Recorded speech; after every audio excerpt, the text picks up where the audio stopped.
Hi, my name's Shawn Shaler. That's my friend Chris Ford, aka The Objective Geek. Welcome to Avatar The Last Podcasters. We're going to do a Katara character assassination, which is where we take a great character who we love, and they are great. But we do point out the flaws about them because everybody's got flaws. And where you've got flaws or concerns or qualms, maybe even qualms, we'll see where they fall on the scale. And we talk about those, and we love the character in spite of those, and that's great. But before we do that, Chris, how are you? How you been? What have you been up to? Doing good. Watching The Good Place. We already talked about it. Great show. It is the. I sound mad. That's why I'm mad at you. Well, we deserve to be mad. We deserve to be mad. Recording issue. We've already had. We had like 20 minutes of conversation out down the drain. Long story short, Good Place is I've binge watched it since the last time we spoke. I got 30 minutes left. And the last episode, it is one of the best, quickest, most pleasant watches shows ever. Hands down, I love that the 4 seasons work together to tell one story, but that each season is its own unique thing. It's like mixing something really good about Avatar in the singular story arc with something really good about Korra, with every season having a different vibe or flavor. I love it. It's great. Chris made me watch it. Hands I meant to down, say, hands down, top 5 show for me. I think. top five. I think so. I'd have to think about But I it. said, ooh, there's the episode where Eleanor has to keep Chidi inside, and so she's like, "In here, I've hidden clues to," and then and then like I've hidden clues to. She couldn't figure it out, and then Tani says, "The meaning of the universe," and then Eleanor's like, "Sure," and then Chidi is like, "So you're gonna give me any clues?" She's like, "I've already given it to you." He's like, "Ooh!" Like he keeps doing this ooh thing because he's like doing the most nerdiest thing that Eleanor can think of because she knows him so well. And then he One overthinks thing, himself into like entertaining himself the entire episode looking for clues. yeah, It's One beautiful. thing that I'm so surprised about this show is after the first season, I was like, "Holy crap, that was a great reveal!" But how the heck are they going to keep the show going for any longer than 2 seasons? And they somehow figured out a way to reinvent the show every single season and still be freaking great. I 100% agree. I didn't know what to expect at the turn of each season, like at all, and I was not disappointed at Yeah. any spot. Chris, the other thing we talked about was Attack on Titan. I'm gonna say And how less. I'm gonna say less this time because we are gonna have an Attack on Titan episode. We'll get Giovanni to come contribute as well because he's is it his favorite show? As he said that might be his favorite show. But long story short, I think I've got 20-ish episodes left, ballpark, and I think we'll have a good time talking about it. And Chris's opinions are 95% accurate, that's 95% on point. And pretty but good. we'll do a full episode, and it'll be jam packed with spoilers. But I think we'll have a good time arguing and exchanging banter. It is a very thought provoking conversation starter kind of show. Chris, I will say I had no real idea from season 3 to season 4. Giovanni didn't spoil it. He did let me know. It's like, hey, this is where it shifts. This is like the big reveal. Or he said it in a different way, but he's like, this is like the big reveal of the origin and everything. And I had no idea what to expect until it happened, and I found it very satisfying. Like I didn't know sort of where it was headed or how, and I found it pretty dang satisfying. So it wasn't like a gasp reveal, it wasn't that type of reveal. It's more like a when my brain's putting all the pieces together of what kind of allegory story I'm being told here, and I'm like, oh, like Thing is, a slow mind blowing. the show starts off as Walking Dead, but instead of zombies, it's big giant monsters, and then it ends with like, oh, this was one of the most thought provoking socio political commentary show that could ever happen. and then yeah, no, we'll chat about it at the time. Hey. It's over. A lot of it's, I think, just to summarize things that we previously talked about, a lot of it's over my head. I have to be like, there's the most explicit example is when in the beginning of season 4, you see a Titan run away that you know you've seen that Titan before. And Geo got really upset because I couldn't remember where. I was like, I know it's an important Titan. I know, I get it. But the only one I could remember was the stupid gray beard one. I was like, yeah, I remember a stupid bald gray beard, but I can't, no, I don't. Geo just telling he was kind of not mad, but he was like annoyed that I couldn't remember where I'd seen it before. But yeah, we'll I don't know. Let's say hopefully before baby comes. Okay. Yeah, hopefully before baby comes. Which is a good segue to my next point. Chris, I legitimately had fun taking measurements of the game room to make sure this is a soundproof room from the inside out, not the outside in. It does not work both ways. Soundproof room from the inside out. And I was like, Heather, it's perfect. We're going to put a pack and play in here because where I spend all my time. So when mama needs a nap and I want to just like play video games, of like fitting it perfectly. And I love doing this stuff. I love like arranging and finding ways to fit. It's one of those fancy pack and plays. It's got the diaper changing station and the bassinet on top of it. You kind of move things around. So I had like so gratifying to like the perfect fit of where it's going to go so that we can hang out in here and everybody else can get some sleep. So excited. Yeah. And babe will be here in a month. Oh my gosh. Month? Yeah. Wow. And then last bit of news, least important because we already knew it, but it's nice to know it, is that Nintendo finally confirmed launch of the Switch 2 with like the tamest like teaser console video of all time. So I think it was great. I think it was a great marketing video. It's interesting. This morning, my son just watches random YouTube videos. Then he comes across a video, and I hear him reacting to it. In the back, my son loves Mario. He loves Switch. He talks about stuff all the time. And I'll hear him saying, "Oh, the screen got bigger," and then he's like, "What?" And I'm like, "What is he talking about? The screen got bigger." And this is happening right as it's launched. Like he just happened to find it as the video's been like released. A live deal or whatever. Yes, yeah. So I look towards him and he's watching the video and he's reacting to the controller's getting slightly bigger and stuff. The kickstand coming out, and I know he just really wants one too. And I don't really feel like buying a new Switch too because I don't think it's that big of an improvement, but I probably will.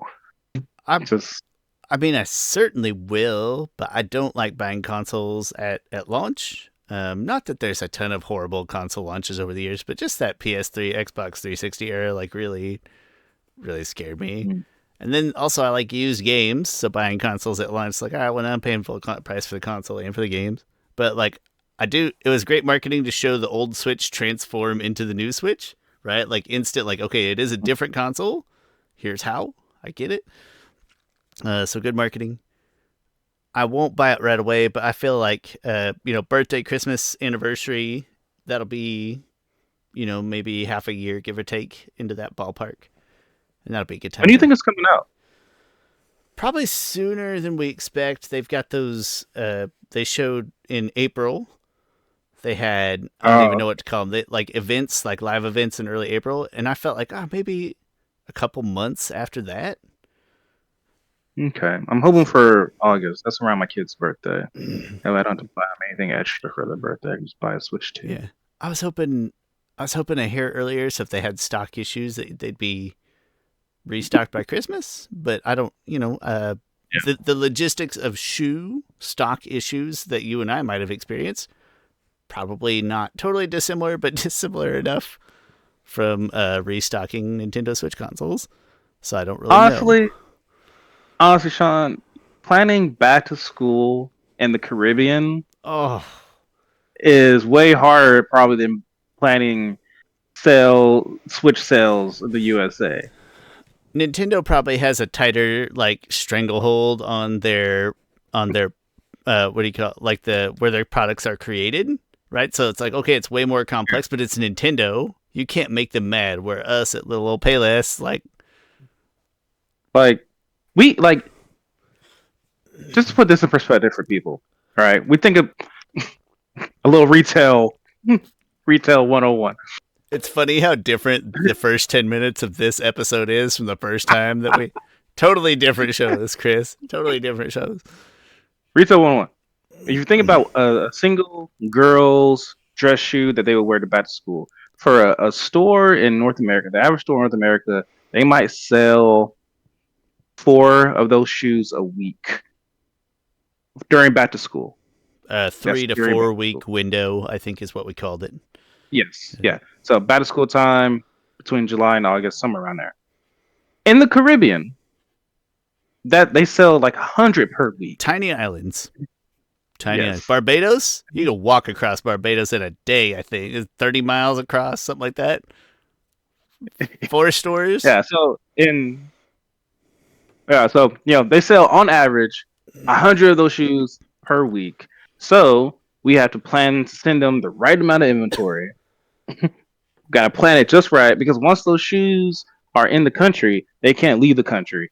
Like they got to stay in there. So you don't want to send them too less, because then you're just missing out on sales. If you send them too much, you're leaving inventory there that's just gonna get dust and stuff. So you got to get it just right. You got to get just the right sell off.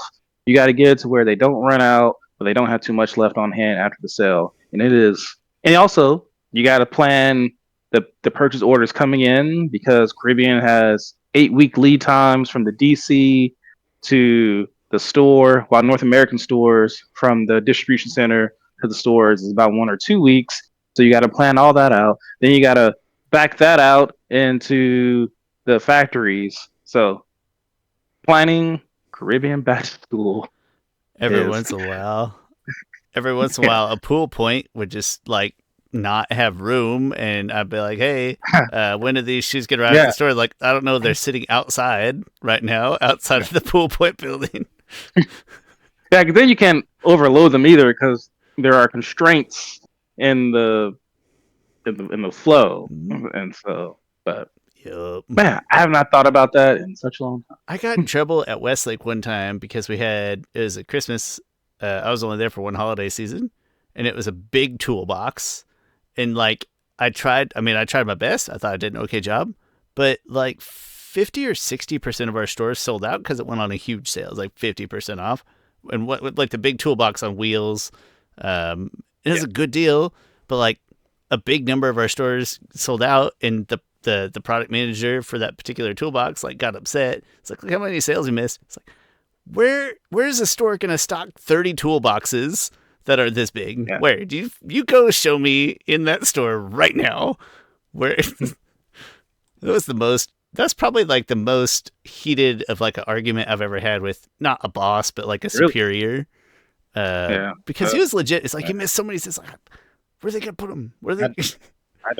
I do not miss working in retail. It is a the Westlake felt so much older than Payless, which is weird because at Payless, which is my first job, everything felt old. Like, oh yeah, we have these legacy systems, we kind of make them work. It's like, yeah, it does feel old. I got to Westlake and like, oh my goodness, I feel like I stepped into 1980s Hacker Man movie of some type. It feels horrible. But anyway, yeah. I digress. All right, last thing before Switch 2, exciting. I'll get it someday. Chris has last thing. I have a new favorite purchase. Like, I just bought this, and it's already my favorite thing in my collection. It is this giant Batman the Animated Series Batwing. That's fantastic. I love it so much. That's beautiful. Like, thing is, I have the original one from when I was a kid, right? Like, it's right here, this thing is way bigger than it is. Yeah, like 4 times the size, it looks like at a glance. Yeah, but like, this was like one of my favorite toys as a kid, and it's funny. I used to take this part off of the small one and pretend it was the Black Power Rangers Power Ats, but it's good comp. Yeah, this is already like my favorite thing in my collection. And the thing is, at first I was like, you know what? maybe I shouldn't buy it. It costs like $150. I'm sure if I told my wife that, she'd be like, "Why would you spend that much money on this?" Yeah, it's a good thing she didn't listen to the podcast. But exactly, but it It's a brought me a safe lot of joy. space. Oh, Yeah, and then it also glows up. Let's see where. You can't that's. really tell, but I can see it. Like I can see the difference. Oh yeah, that looks great.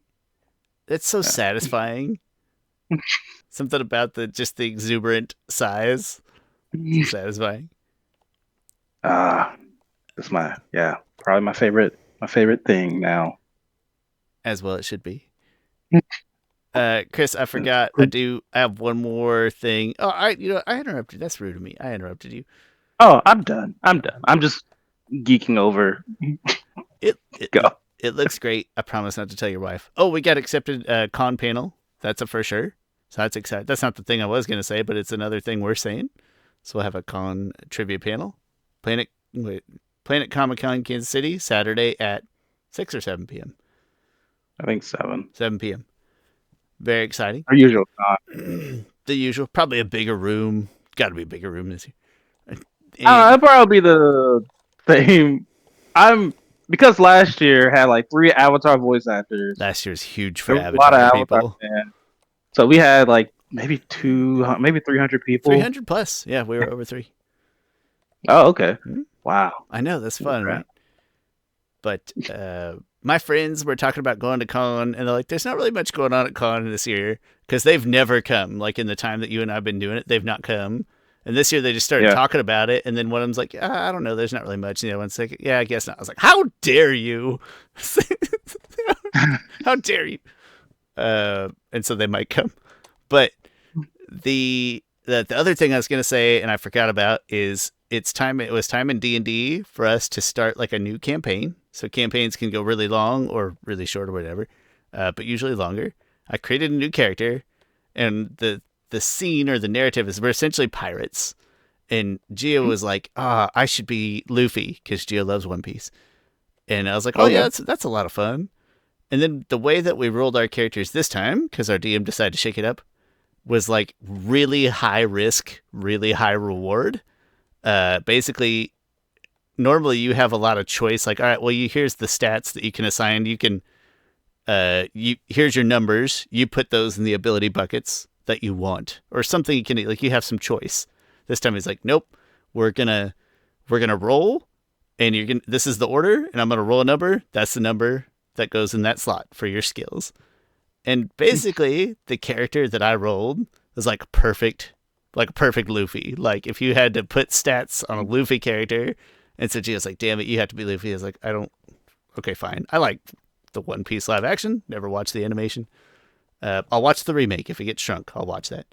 So I made Luffy, and then as I was crafting my background and using these boons that I got for like the high risk, high reward role, I had subconsciously turned it into Aang. Absolutely. Just not like just completely simple. It was like turned from a kid with stretchy arms to a kid who uses like essentially airbending, but not quite. I have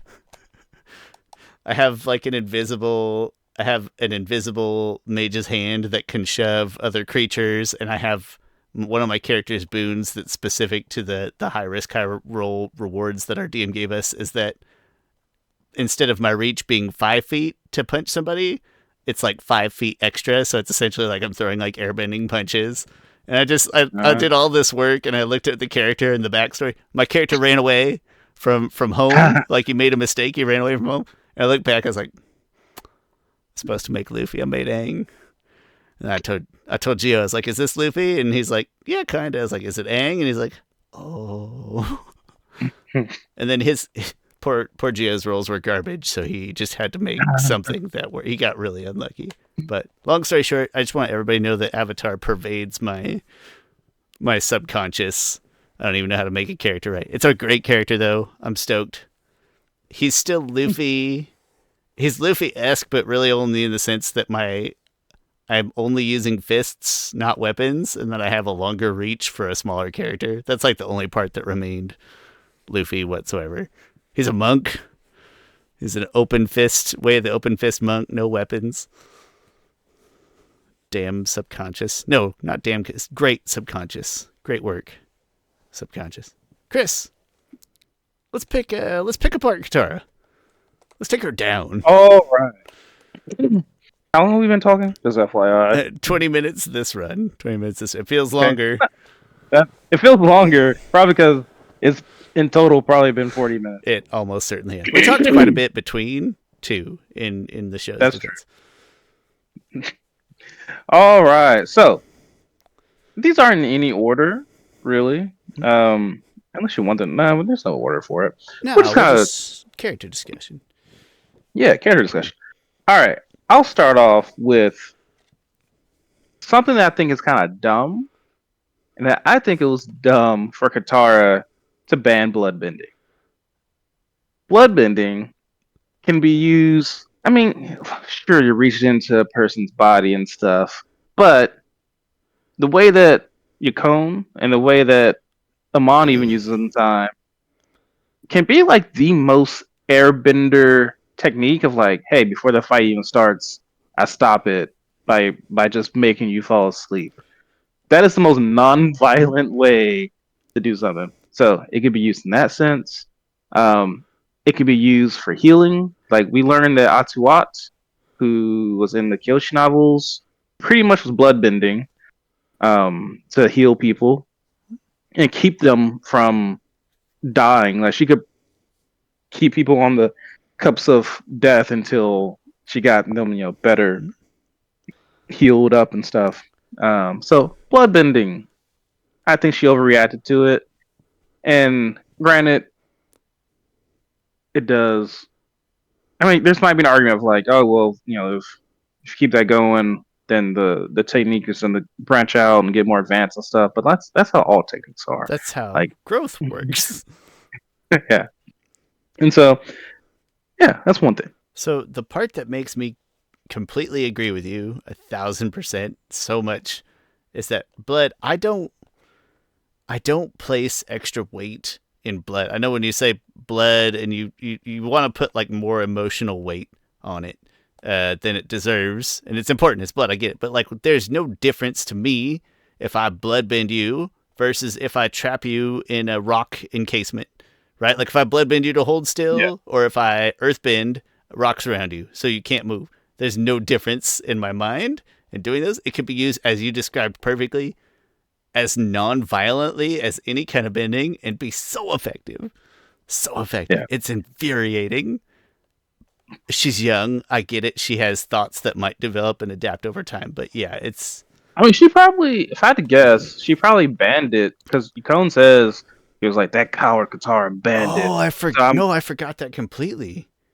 Oh, yeah, Katara, so she would have been, she probably would have been an adult and higher up in some type of official capacity. I was thinking of see, that clarifies so much. I thought you just meant like her refusing to use it past the like comma, but you mean the literal ban that I completely forgot existed. Okay, that's frustrating. Oh yeah, Katara, come on, and it's not like, I don't know. It's not like a magical Imperious curse where you're controlling their mind and making them say things. Where it's like, no, you're just physically moving them from the inside out. That's all.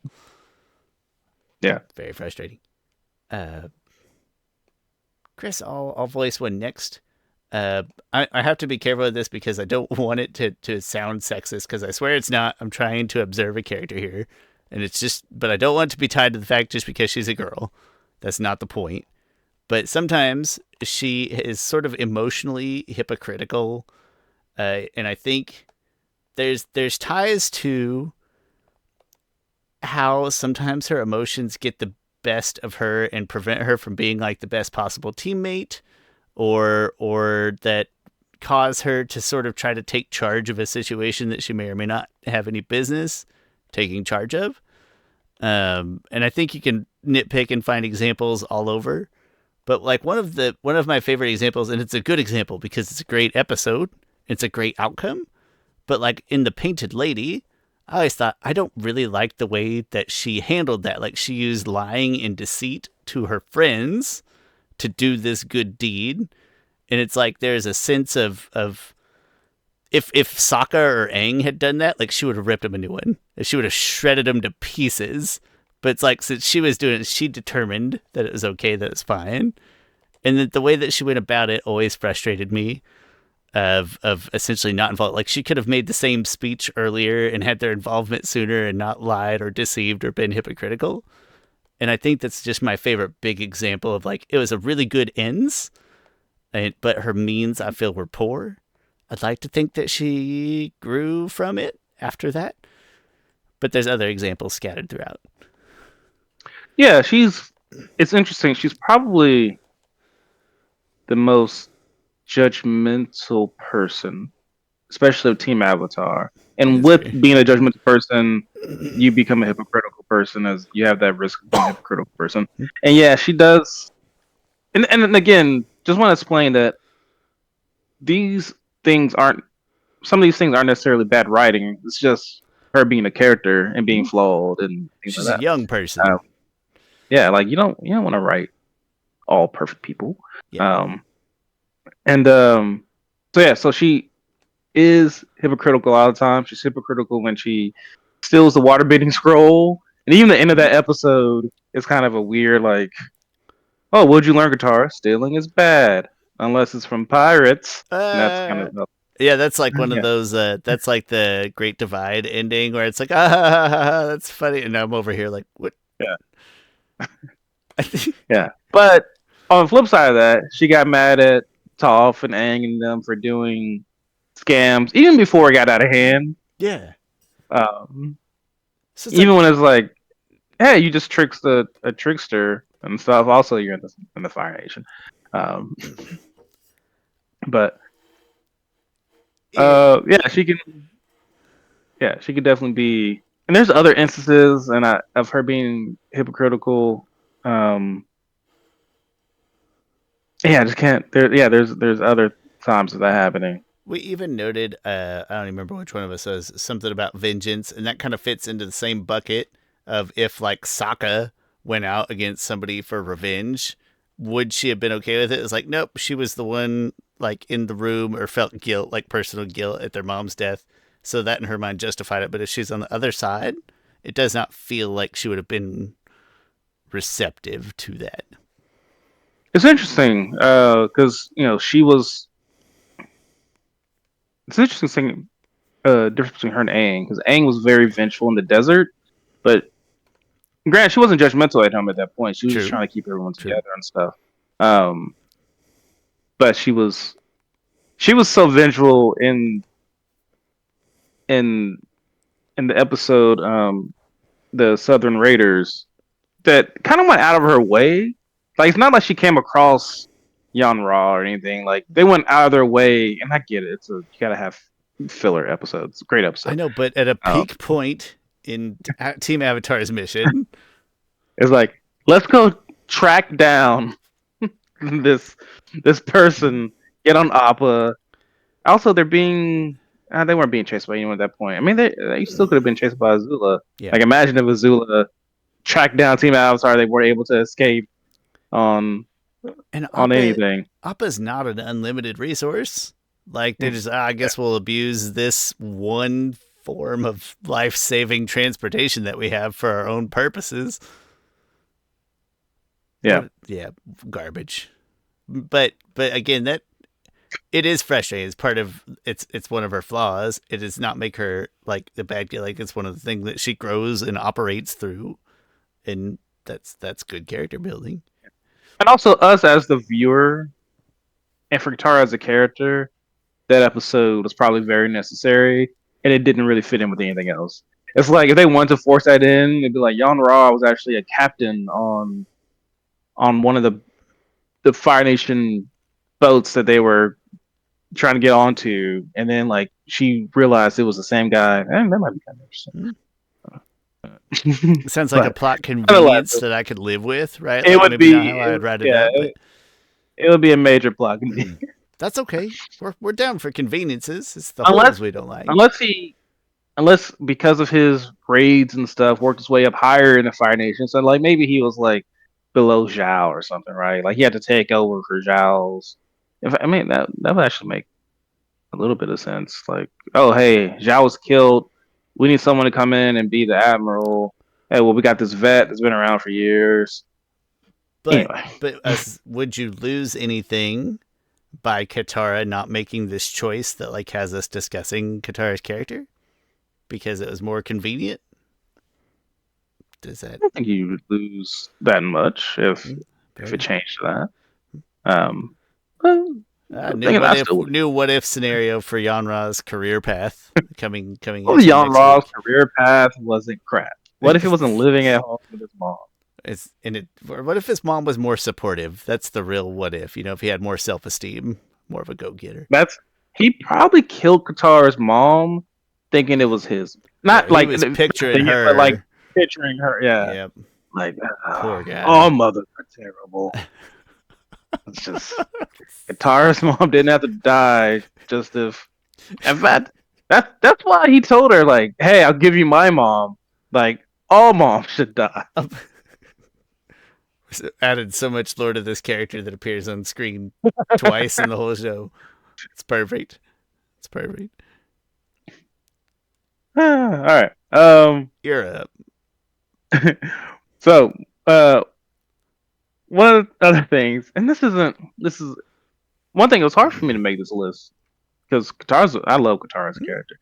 Um, again, with it kind of goes on her being hypocritical. She can be really freaking mean, like and cut real deep, like especially Intentionally man, too.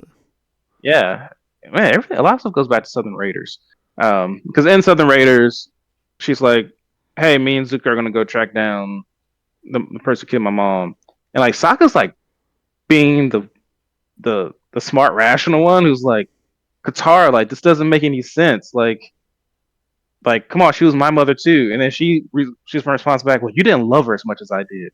Like, holy crap! I get that she's 14, but that is especially That's some Mean Girls especially caliber crap right there.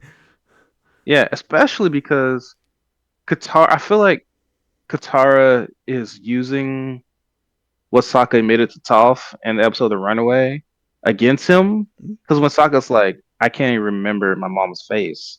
I feel like Katara is using that as also ammunition of like, well, you didn't love her as much as I did. Like, And it was even supposed to, subconsciously. yeah, supposed to be in confidence to Toph. Come on, Katara. I think there's a couple places where so like Toph is a little snot when they meet Toph, and it's they're again part of her character path and growth. But the way that the Katara's lack of empathy comes through pretty strong in those early episodes with Toph where they butt heads. The one in particular, the name I can't remember. Um, but she didn't clean up after herself. They're on the run. What the heck is the name of the episode? She doesn't It help, is. but yeah, and like I don't remember anything particularly scathing that she says, like a specific thing, but she's horribly mean and not empathetic to the She newest does. member of the team and the youngest member of the team. Yeah, she's about, I think Toph is either 11 or 12. Imagine a 14-year-old picking on an 11-year-old. But no, the Yeah, thing she said, they're all looking outside, looking at the stars, and like Saga's like, "Ah, man, what a beautiful night tonight." And Katara's like, "It is, sure is. Too bad you can't see it, Toph." It's like, holy crap, yeah, that like you're was just being a jerk right now. like she's blind. Yeah. What if she came back with, well, yeah, if I can enjoy it with my parents at least, and like that would be, Sounds like something that would be said in like Lego Batman or Harley Quinn animated series. yeah. It's fantastic. Chris, I'm gonna take a dumb one here, and it was yours, but I can't. I feel like I have to take it. That she fell for Jet. So Okay, some that's of a the things, minor thing, but it is yeah. funny that like it feels like a it feels like an after school special kind of like bad ship episode. And as the audience, you're just like screaming at her the whole time because as an audience, you know that Jet's a douchebag, and so it just makes you want to just like you're yelling at the Katara on the TV. Please don't. Please trust Sokka.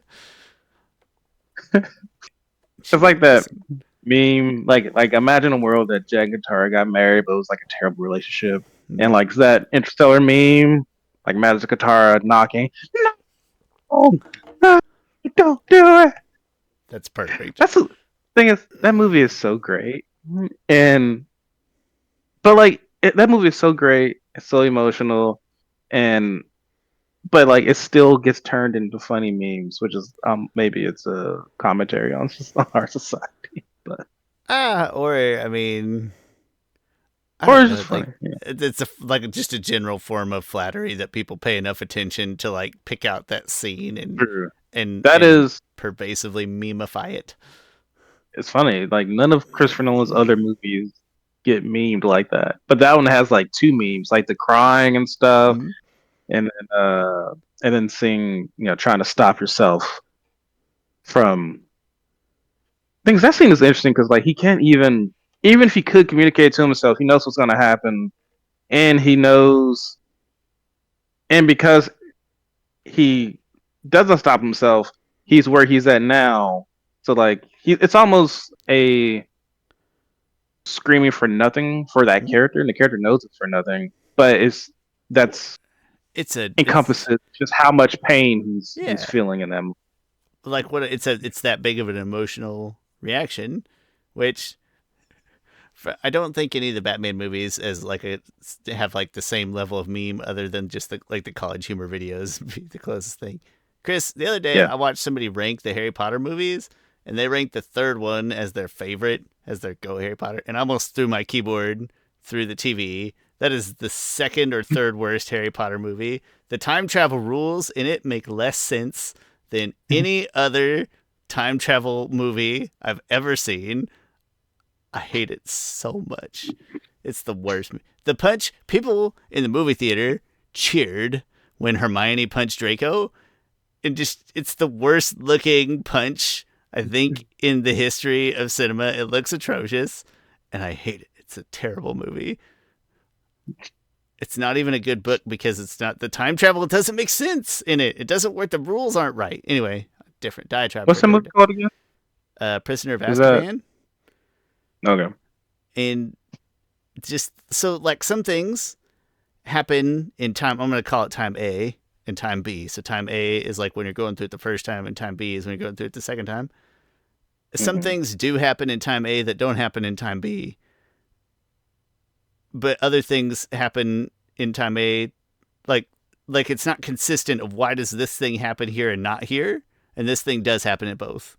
Like they throw the rocks in both, but they don't save Buckbeak in both, even though they're right there. Like how does that? I don't get. It. So anyway, time travel's hard to do. That's all I'm saying.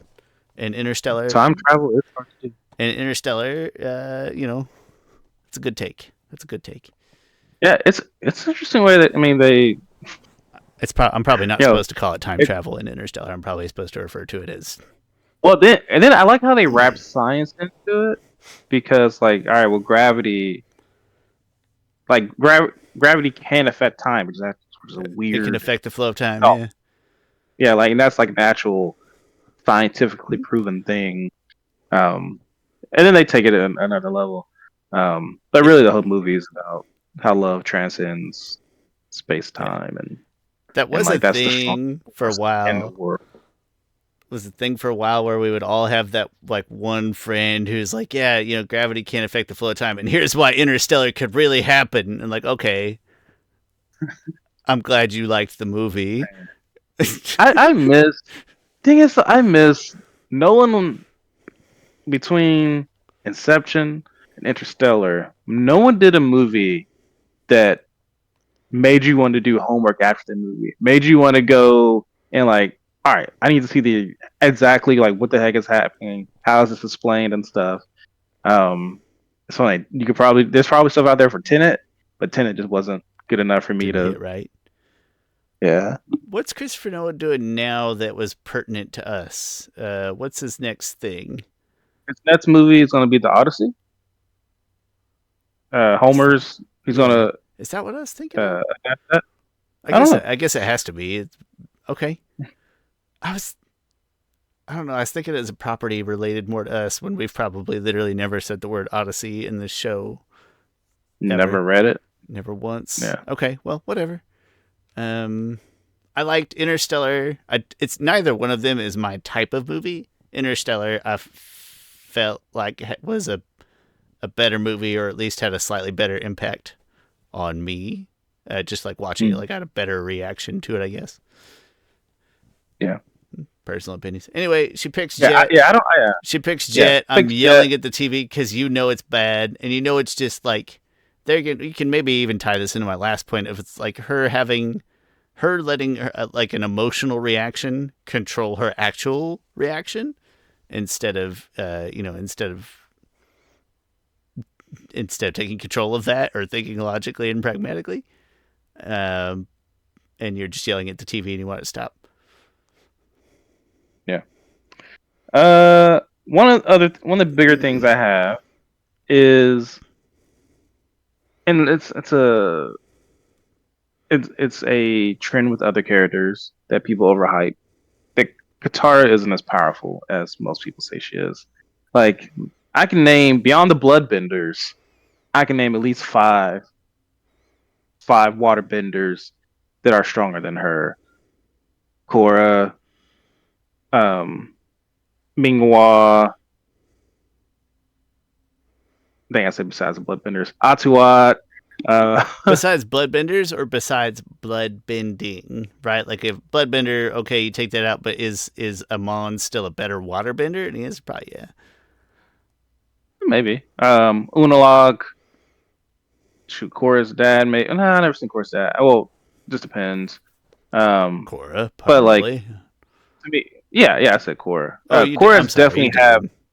Like, Korra definitely, like, when people are being like, "Oh, Korra versus Katara, waterbender," and I know I'm a Korra defender, but Katara has never done anything on the level that Korra has done waterbending wise. Like, Korra has lifted big giant water wave up 20 stories, no Avatar state, Hmm? up 20 stories, frozen it onto a robot, and then the robot smashes a hand down. She throws something up, ice up 5 stories.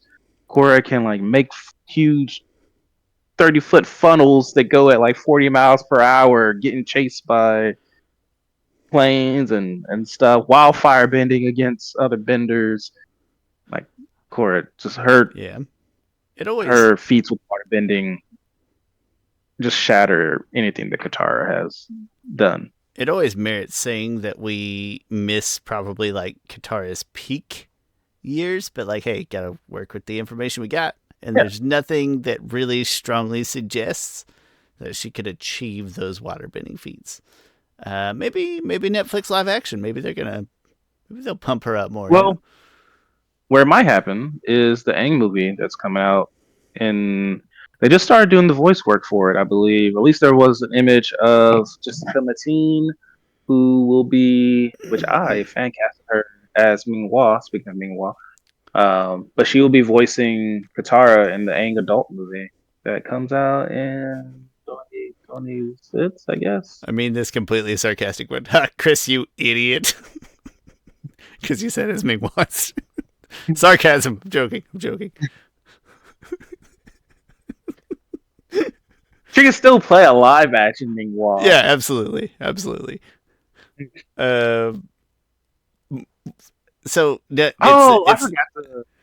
No, sorry. also even like Which is her fight with uh, Paku is it's great. It's a great fight, and I think we've established before. It's like she didn't win, but she achieved what she needed to do. But like, okay, also yeah, Paku Paku. is an old man, right? And he is kind of. I'm not saying it's not a great fight, and that Paku is not a great waterbender, but it's not the most. It's not like two giant powerhouses going at each other. It's like, no, this is a good waterbending fight, and she lost it, and that's pretty late Yeah, in the he's TV. Not, like not, he's playing with her. yeah. Um, that's okay. Happens. She gets better.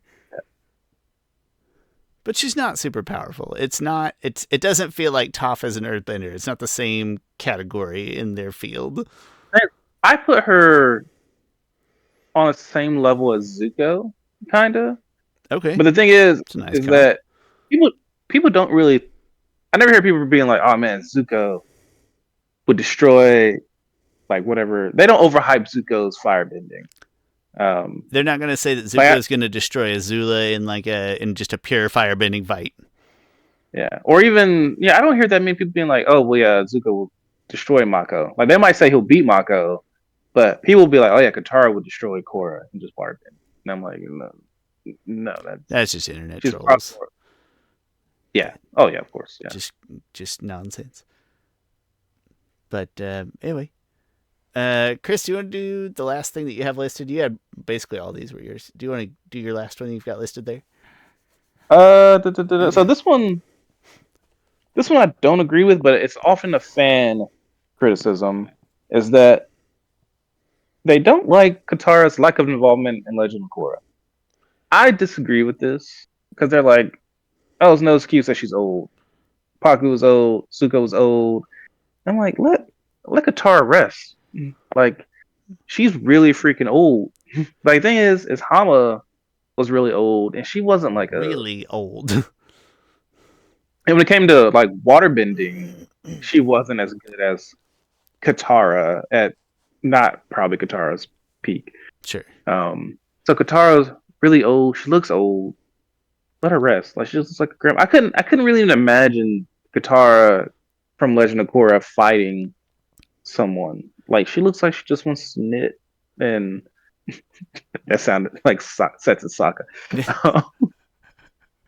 She looks like Like somebody she's who want just wants to handle like tax cozy ledgers up. and train young male warriors or whatever. I don't know. Doesn't have to She looks be. like she wants to cozy up by a fire and just drink some hot cocoa. Yeah. Like that's what she looks like. Chris, can I amend? So I agree with what you're saying right here. I'm going to amend the fan statement. Say I have a much greater problem with like some of the parenting implications. Like all the kids, two or three kids got some problems with dad. It's like, all right, nobody ever like pointed a finger at mom, not like putting a foot down or whatever. It's like there's some parenting implications there that bug me a little. I'm gonna say that's Yeah. qualm territory, Okay. reasonably minor. But just the idea of like dad's catching a lot of hate when dad had kind of a lot of stuff going on. What was mom doing? What did she ever talk to dad? Did she hang out with you kids? Like what? Maybe she didn't get enough Tenzin time. Does it go both ways? So I'll amend maybe that part that some of the Korra implications of Katara's mothering skills, but we all know it's like even when I say that loud, like we all know that Katara was a great mom. But there's a miss in there somewhere, maybe, for me, that matters more to me than her overall lack of involvement. Also, is there a chance that Toph is like self healing to some degree, and that's why Toph still gets to be somewhat active? Um. Nah, you don't. I doubt it. No. It's such a one thing. She looks old. Like She her do. skin looks. She looks really old, and she talks old.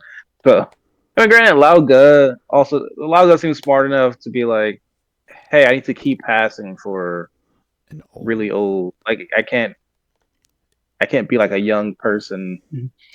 Um. There's Then no also, certain yeah. techniques. I don't want to over saturate. There's no basis for this, but it's fun to think of like because Toph being blind, maybe having more of a connection with her physical self at the molecular level. Oh, Was that's true. Yeah. there's like nothing to suggest that's actually part of it. Just fun to imagine. That's all you got listed. Have you thought of any more in the interim while I've been? I found a random one from someone on some site. It said Katara was the worst character in the whole series. Holy She smokes! had zero personal growth and remained a whiny baby the entire What? time. She had zero empathy for those around her and just Okay, that's used accurate. the "they killed my mother" excuse for every little thing she did. Becoming the Painted Lady was also super selfish thing to do. Okay. She knew that they had a more important mission, and her helping out the village was not an act of kindness. Her being mad at her dad for going to fight in a war was also super annoying. Honestly, she was just bad overall. I disagree with so much of that. One There's thing I like love that scene he's got with seeds, or he or she. They have like seeds of truth in what they're saying, but it's like they've yeah magnified how they're feeling about it yeah. to an extremely exaggerated degree. I I freaking love that scene of her being mad at her dad because to me That's how a person would Like act. it's exactly and May Whitman does an amazing job in that performance. That may be one of her best vocal performances in the show. Like she's like it doesn't like you're going out there and fighting and like I know the world needs you, but like I need you too. Like we need you too. And like that is something that a little girl who loves her father would tell her father. She would feel somewhat abandoned by her father because yes, while her father's doing the right thing, he's still choosing the world over her. Ooh, you know what's also interesting is that Aang did the opposite of that. Aang chose Katara over the world like so many times. Like he could have mastered the Avatar state by just doing away with Katara, but like Yeah, he chose Aang, Katara. you small child and your world changing decisions that I expect you to make properly, you little monster. Yeah, We're about to but assassinate Aang next. yeah, we'll get to it. We'll cut him down. Chris, I'll probably make you do a Korra at some point. I feel like that'll be a good mental exercise for you We specifically. we will have to do a core also. I But think that'll along be with that, keep stuff balanced. We'll do the every why we love and the character assassination. Core's yeah. gonna be hard. Core's gonna be hard for me because Core gets so much hate, and I am often defending her that it is making me subjectively or making me objectively a little more biased. Because like Objectively more biased. That's a sentence that makes a lot of sense together. Chris, I will do my best to try to accurately portray the commentary of the people who have those feelings.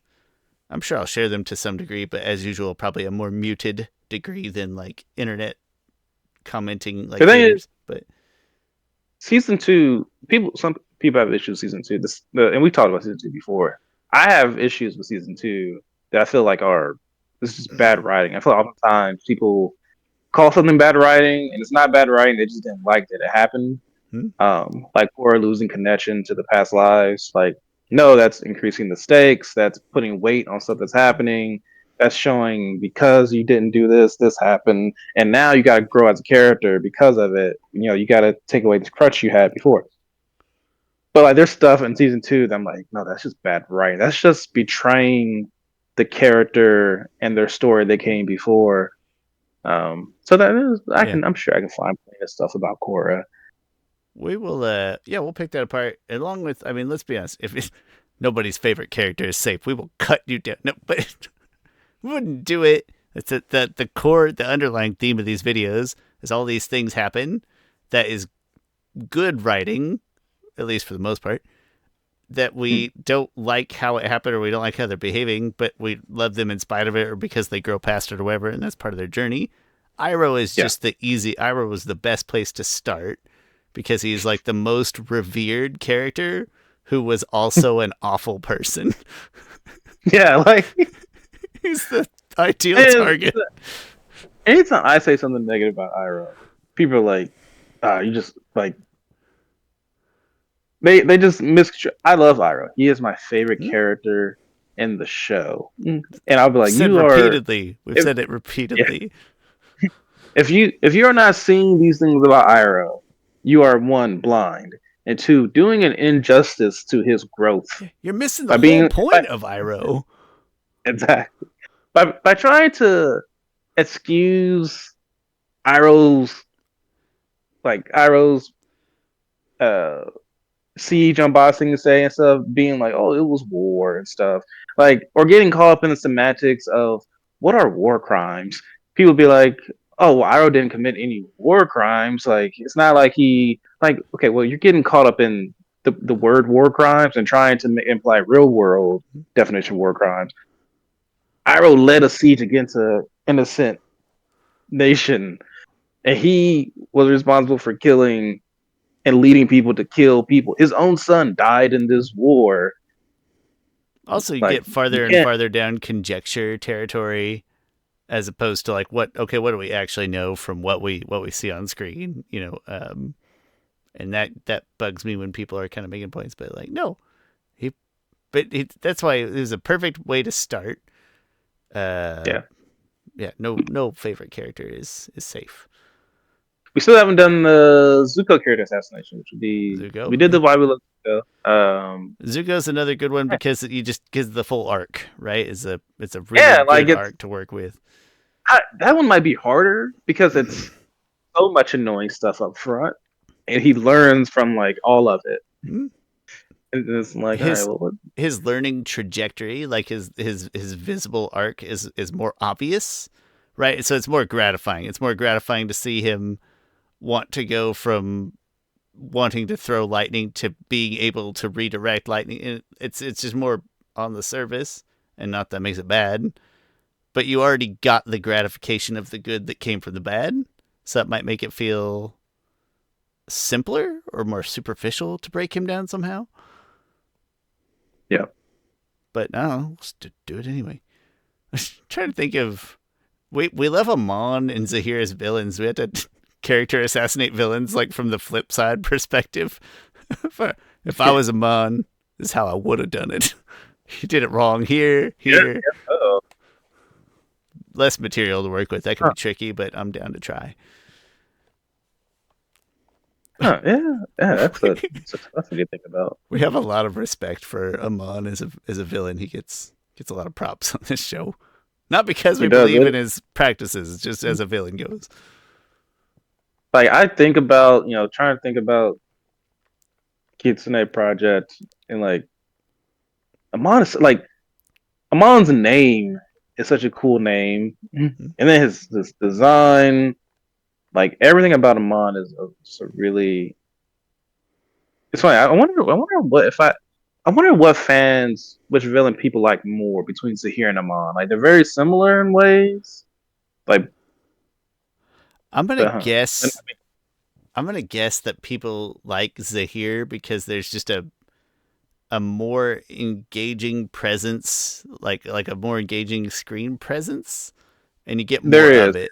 And so I think and there's that's gonna like a slight, maybe like a 60-40, something like that. yeah.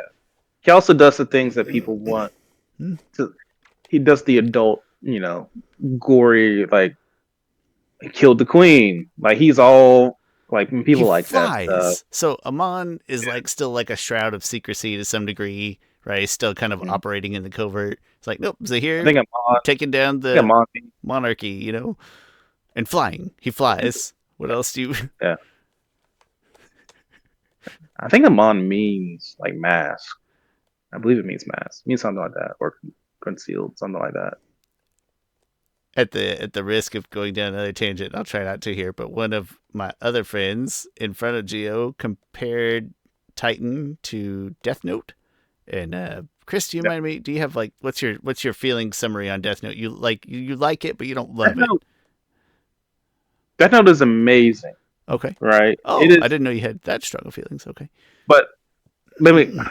Don't compare it to Titan. I just want to know your Death Note feelings. No, Death Note is an amazing. It's the anime that I would recommend to any person who's not into anime. Like it's a Okay. great gateway anime. Okay. Um, the thing is, it gets to a certain point that it becomes like 30% more boring. Like, and but before that, it's still good. But also, I typically when I rewatch the show, I rewatch up to that point, and then I'm kind of done. um, and you'll if you ever watch it, you'll feel it. But I don't. I it's an mean, I don't want. amazing. I don't want to hurt any people's feelings. I probably won't. I tried a couple episodes. It's not for me.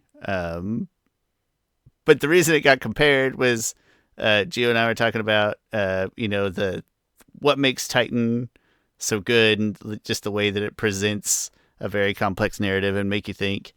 And he's like, oh, kind of like Death Note does too. And it's like trying to make you. It's trying to provoke thought.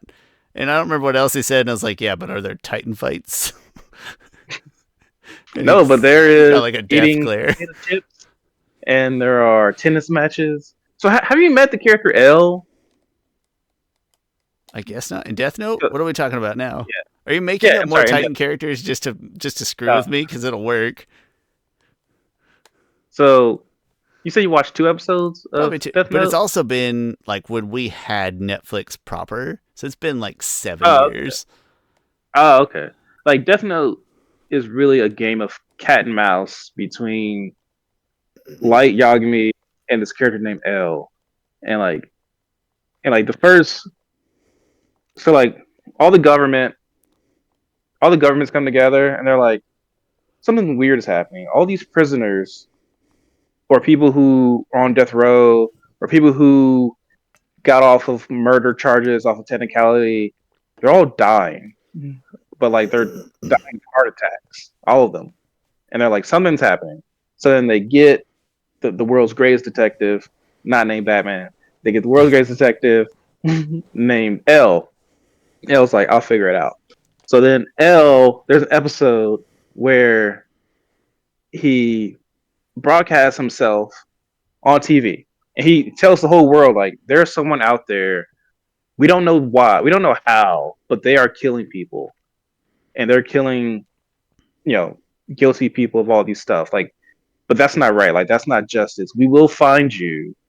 And my real name is like Leland something or another. It's And funny then, that and Batman the detective is chasing down Batman the vigilante. yeah, exactly. Yeah. It's beautiful.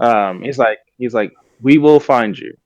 And like, we don't know how you're killing people because there's no signs or anything. All these people are just dying of heart attacks. But he's like, we will find you. And then Light is like, oh, you can't find me. So Light gets the notebook out, writes his name, looks on his watch, and then L dies right there. And then the real L comes on. He's like, holy crap. I didn't know how you did it, but you actually killed him. Like the real L used a person on death row to pretend to be L. But that was his actual. He was using that guy's actual name. So he was like, okay, so now L knows what Light needs to kill people. He needs to know their name and needs to see their face essentially. And then L also goes like, so now L actually comes on, but all you do is hear his voice. And L's like, oh, Kira. Like Kira is his killer name. It's like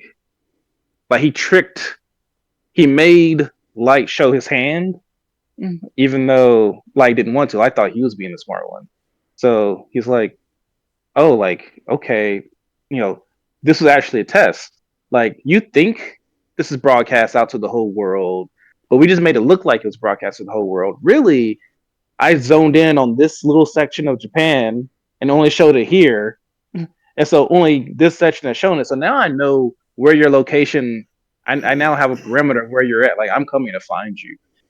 And so now it's this game of cat and mouse. Like, can they outsmart each other? Like one, it's a great show. Just in that, it's like Dexter, but someone was as smart as Dexter. There was, I don't remember distinct feelings other than I came away thinking that there is a, it's not, I don't appreciate drama a ton, as I think everybody knows. And especially the way that it was written out the gate. I just immediately was like, this is not a subject matter that I can like get my Yeah, brain to enjoy.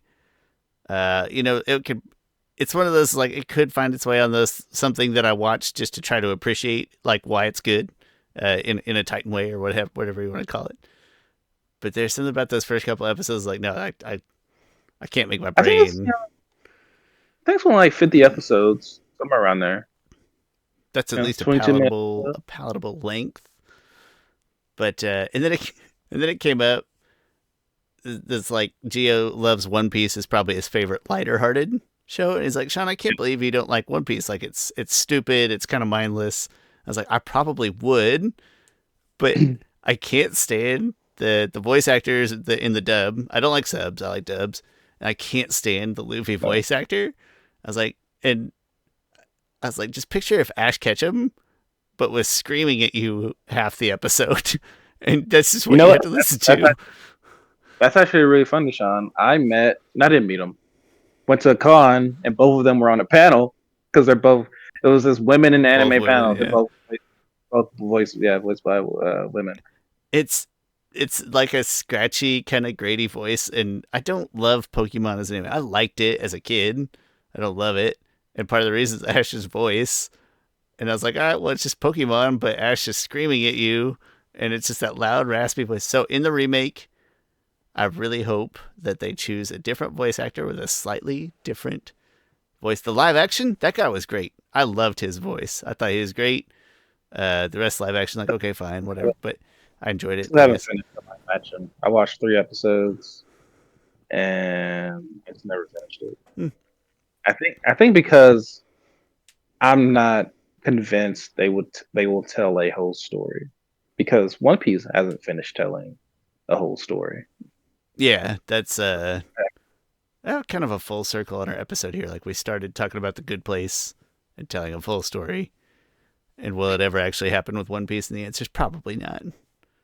Probably not. Yeah, From what little I know of the 1,400 or whatever episodes of One Piece, whatever insane number of episodes.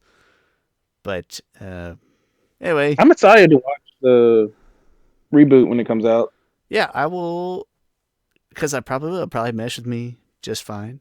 I told Gio that one of your other favorite shows was Yu Yu Hakusho, and he's like, "Oh, did you try to watch that?" I was like, "Yeah, I made it a little way, but Kuwabara's voice bugged the shit out of me, so I couldn't finish that one." And then we started googling Hey, you scared?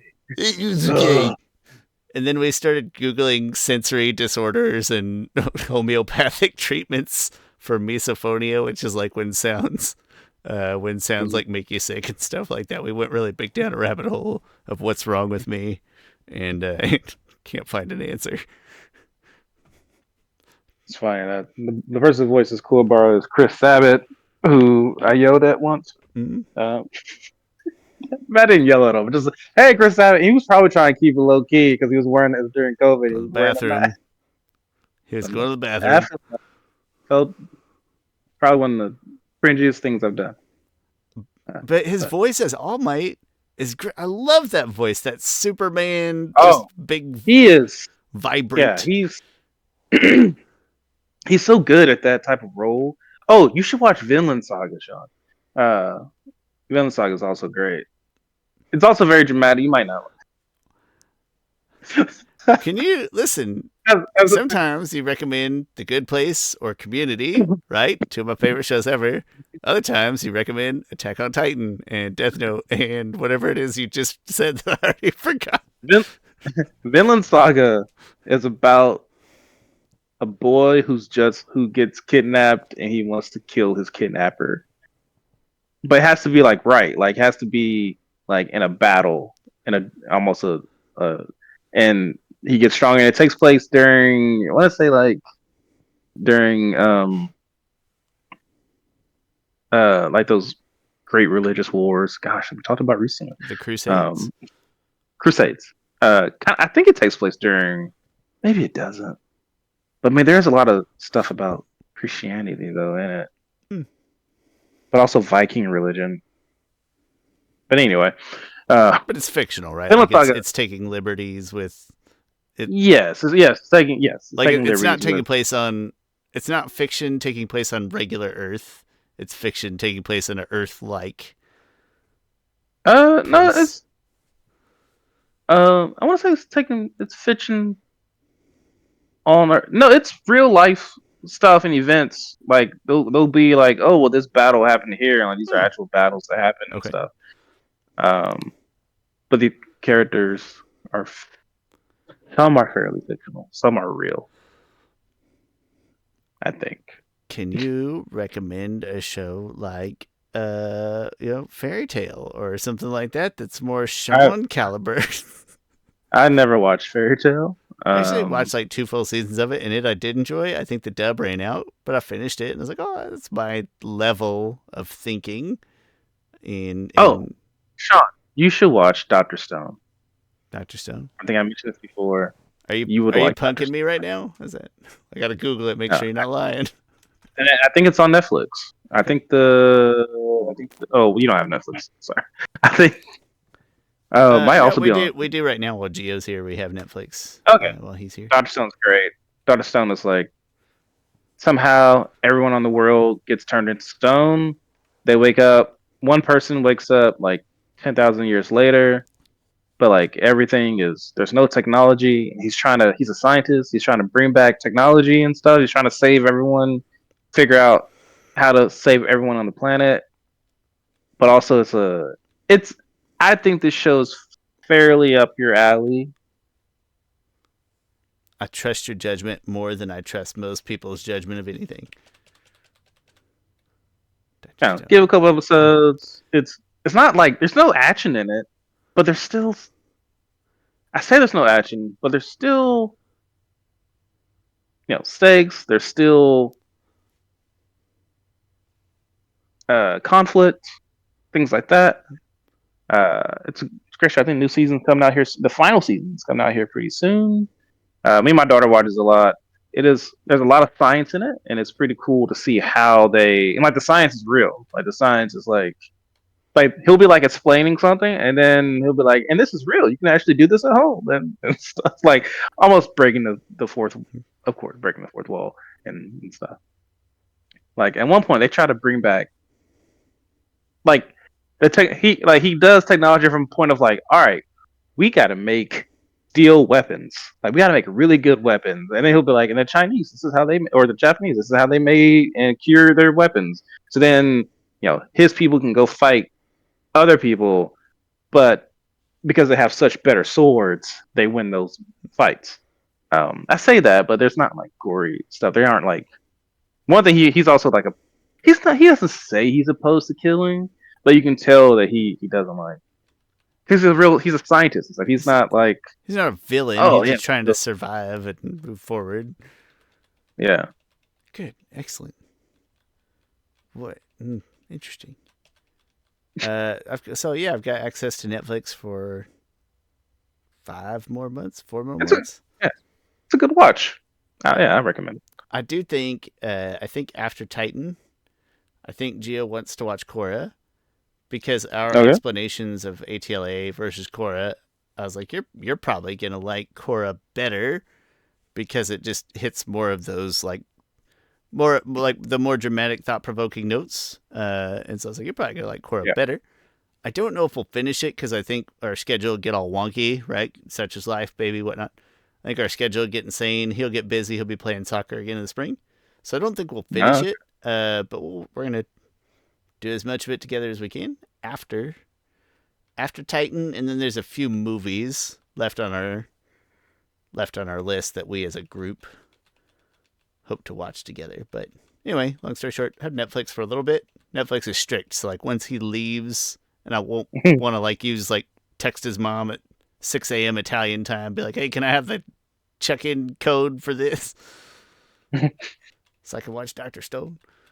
But anyway, I also got chastised a little bit for slightly saying that I don't love Dragon Ball Z, that I just like it.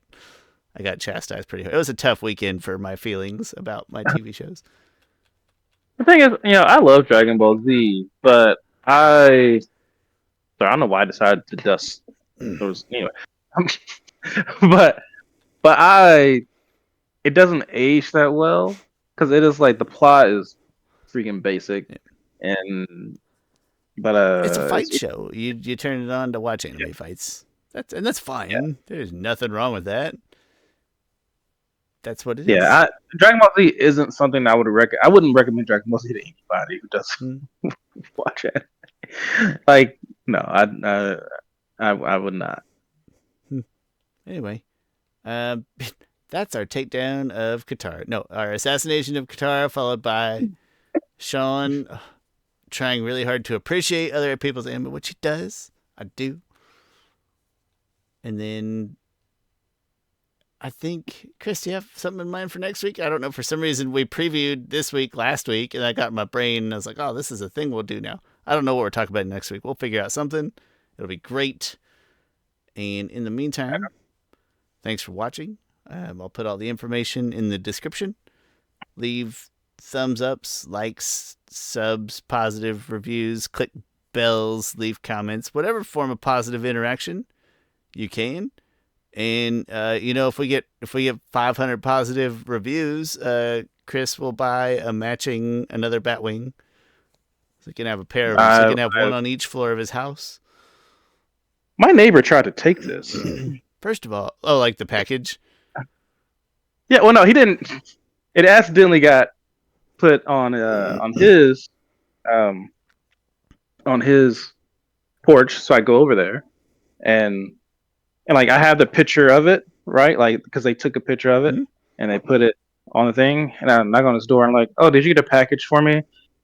And he was like, "I don't know if it was," he was like, "Well, I got a package to Georgia." And I was like, "Oh, okay." He was like, "Well, I can show you." So then he takes me to his. He opens up his garage, as he just put in the garage.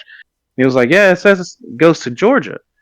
And I was like, "Oh yeah, well it's my package. Like here's a picture." Like I don't know what to tell you. He was like, then I called him. I called Target. And they said I can just keep it. And he was like, "What? You know, but if it's your package, then you can take it." I'm like, "Yeah, what the like." Why, if you got a package that you know isn't your package, and someone knocks on your door and says, "Hey, I think you have a package," like, That's a little coincidental for Uh, yeah. I And the had thing is that my name, there was two labels on there. There was one from the distribution center to, or from whatever to Target's distribution center in Georgia, and there was another label that had my name on it right in there. my address. Yeah, Anybody who takes my mail right now is most likely just gonna get like diapers and pacifiers and baby wipes that people like Amazon gift ship. So they're gonna steal my package and open it up in the car and be very sad when they find a bunch of newborn diapers. All right. Well, hey, thanks for watching, everybody. Chris, thanks for hanging out. That looks great in the dark, by the way. And we'll talk to you next time.